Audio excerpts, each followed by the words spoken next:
గెలిపించుకుంటే మరి రానున్న రోజుల్లో మనం రామరాజ్యం చూస్తామని, ఆ రామరాజ్యంలో మనందరూ కూడా మరి మన యొక్క సమస్యలన్నింటినీ పరిష్కరించుకొని మన యొక్క అభివృద్ధి కార్యక్రమం అన్ని కూడా చక్కచక్క చేసుకొని మరి మనం చాలా ముందుకు వెళ్ళాలని మరి విజన్ ఉన్న నాయకుడు మరి చంద్రబాబు నాయుడు గారు 2020 తోటే మనందరికీ కూడా ఆయన ఏంటో చూపించారు.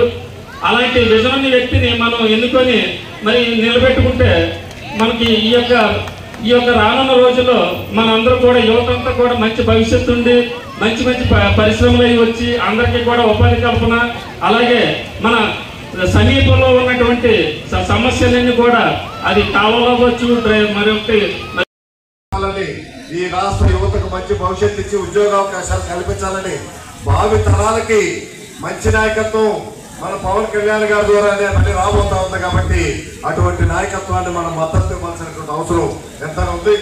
ఆ నాయకత్వాన్ని నమ్మే ఇటువంటి నాయకత్వంలో పనిచేయాలని ఈరోజు శ్రీరాముడి పార్టీలో జాయిన్ అయినందుకు మరొకసారి నా హృదయపూర్వక అభినందనలు తెలియపరుస్తూ, మరి రేపే మీ అందరి ఆదరాభిమానాలతో రేపు నామినేషన్ వేసే ప్రక్రియ రేపే మొదలవుతుంది. రేపు ఉదయం 10 గంటలకి రింగ్ రోడ్లో కలిగినటువంటి మన జనసేన పార్టీ ఆఫీస్ నుంచి అక్కడ ఆర్ఓ ఆఫీస్ గాంధీనగర్ ఉంది. అంతవరకు మనం పాదయాత్రగా ర్యాలీగా వెళ్ళి అక్కడ నామినేషన్ వేసే ప్రక్రియ జరుగుతుంది.